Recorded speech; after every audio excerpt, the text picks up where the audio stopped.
கிறிஸ்துவுக்குள் பிரியமானவர்களே, இந்த ஆசீர்வதிக்கப்பட்ட செப்டம்பர் மாதம் 28ஆம் நாளிலும் தினம் ஒரு இறைவாக்கின் வழியாக உங்கள் ஒவ்வொருவரையும் சந்திப்பதில் மிக மகிழ்ச்சி. இன்று கூட நாம் தியானிக்க இருக்கிற வார்த்தை 2 கொரிந்தியர் 3ஆம் அதிகாரம் 6ஆம் வசனம். தூய ஆவியால் விளைவது வாழ்வு. ஆமென். நாம் அதிகப்படியான செய்திகளிலே இயேசு கிறிஸ்துவை குறித்து, தந்தையாகிய தேவனை குறித்து, தூய ஆவியானவரை குறித்து தியானித்து கொண்டிருக்கிறோம். ஒவ்வொரு நாளும் அவர் கொடுக்கிற வார்த்தைகளின்படியாக நம்மை அவருடைய பாதத்திலே அர்ப்பணிக்கிறோம். ஆவியானவரின் வழி நடத்துதலின்படியாக, அவர் நமக்கு கொடுக்கிற ஆலோசனைகளின்படியாக நாம் கடவுளின் சித்தத்தின்படியாக ஒவ்வொரு செயல்களையும் செய்து கொண்டிருக்கிறோம். ஆமென். ஆம், கிறிஸ்துவுக்குள் பிரியமானவர்களே, நம்மை நடத்துவது தூய ஆவியானவர். இயேசு மகாராஜா யோவான் நற்செய்தியிலே சொல்லுகிறார், நான் இப்பொழுது உங்களை விட்டு நான் விண்ணுலகிற்கு செல்கிறேன், ஆனால் நான் போய் உங்களுக்கு துணையாளரை அனுப்புவேன். அவர் எப்பொழுதும் உங்களோடு கூட இருப்பார்.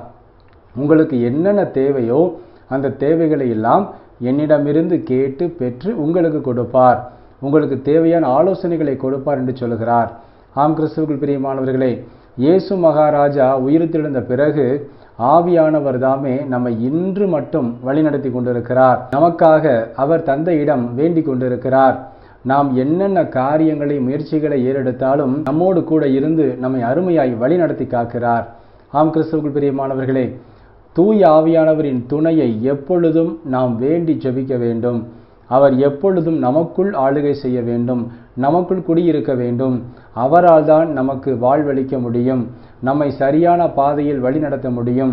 எப்பேற்பட்ட பிரச்சனைகள் வந்தாலும் அதிலிருந்து எப்படி நாம் வெளிவர வேண்டும் என்று அவர்தான் நமக்கு ஆலோசனைகளை கொடுத்து, ஞானத்தை கொடுத்து அதிலிருந்து விடுதலை தர முடியும்.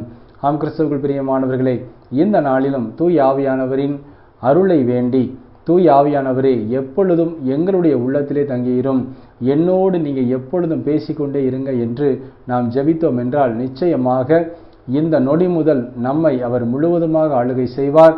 நம்மோடு எப்பொழுதும் கூட இருந்து நம்மை அருமையாய் வழிநடத்தி காப்பார். ஆமேன். நாம் ஜெபிப்போமா? அன்புள்ள இயேசு மகாராஜாவே, எங்கள் அன்பு தகப்பனே, இந்த ஆசீர்வதிக்கப்பட்ட புதிய நாளுக்காக நமக்கு கோடான கொடி நன்றி அப்பா.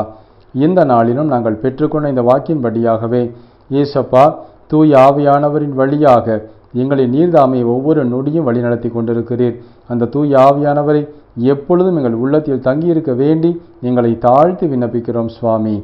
இன்றும் தன்னுடைய பிறந்த நாள் மற்றும் திருமண நாளை கொண்டாடுவது பிள்ளைகள் ஒவ்வொருவரையும் தகப்பன் எல்லா நன்மைகளினாலும் நிரப்பிட அர்ப்பணித்து ஜெபிக்கிறோம். இயேசு கிறிஸ்துவின் வெளியேறப்பட்ட நாமத்தில் ஜெபிக்கிறோம் எங்கள் ஜீவனுள்ள நல்ல பிதாவே. ஆமேன்.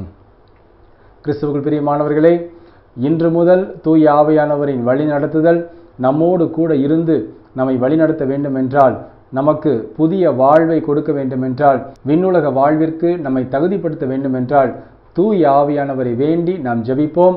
நம்முடைய ஜெபத்திற்கு உடனடியாக பதில் கொடுத்து நம்மோடு என்றென்றும் தங்கியிருந்து நம்மை அருமையாய் வழிநடத்தி பாதுகாப்பார். ஆமேன். God bless you.